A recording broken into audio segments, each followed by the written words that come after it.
नमस्कार, दीप्स किचन मराठीमध्ये मी दीपाली आपलं मनापासून स्वागत करते। आज मी तुम्हाला लिंबू सरबत कसं करायचं ते दाखवणार आहे। याआधी मी तुम्हाला लिंबू सरबत सिरप कसं करायचं किंवा लिंबू सरबत आणि मसाला ताक याचा मसाला कसा करायचा ते दाखवलेलं आहे आणि त्याची लिंक मी डिस्क्रिप्शन बॉक्समध्ये दिली आहे, तुम्ही पाहू शकता। तर लिंबू सरबत करण्यासाठी आपल्याला काय साहित्य लागतं ते आपण पाहूया। लिंबू सरबत करण्यासाठी मी इथे 2 ग्लास थंड पाणी घेतलेलं आहे, 4 चमचे साखर घेतली, थोडे आईस क्यूब घेतलेले, अर्धा चमचा काळं मीठ, अर्धा चमचा साधं मीठ, अर्धा चमचा जिरा पावडर घेतली, जिरे भाजून त्याची पावडर तयार करून घेतलेली आणि अर्धा लिंबू घेतलेला आहे। लिंबू मोठा आहे त्यामुळे मी अर्धा घेतले, तुमच्याकडे जर लिंबू लहान असेल तर 1 घेतलं तरीही चालेल। आता ह्या पाण्यामध्ये आपण लिंबू पिळून घेऊया।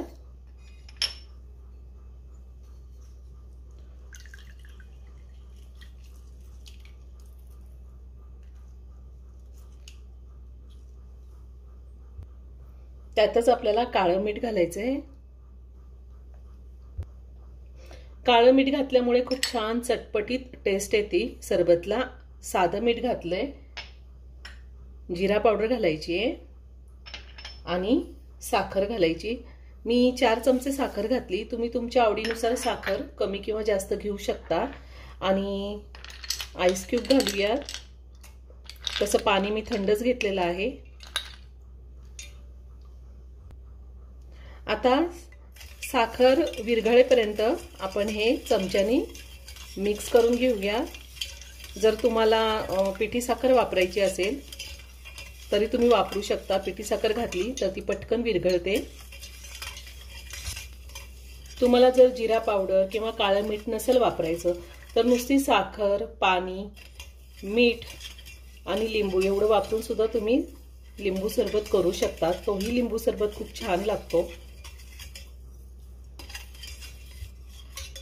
साखर पूर्णपणे विरघळली, आता मी ग्लासमध्ये सरबत ओतून घेते। मी 2 ग्लास सरबत केलेला आहे।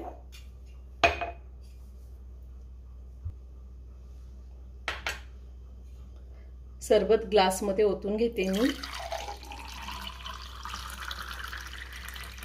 खूप छान होतो असा सरबत।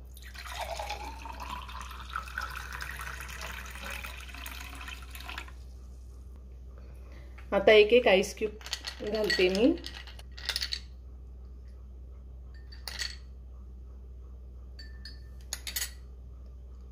पुदिन्याचं पान घालते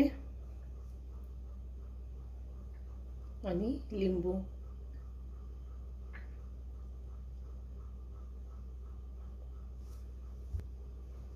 थंडगार लिंबू सरबत तयार करून झालाय, खूप छान झालाय। तुम्ही एकदा नक्की करून पहा। व्हिडिओ जर आवडला तर व्हिडिओला लाईक आणि शेअर करायला विसरू नका। रेसिपी आवडली असेल तर कमेंट करून नक्की कळवा। पुन्हा भेटूया अशाच एका छानशा साध्या आणि सोप्या रेसिपी बरोबर। धन्यवाद।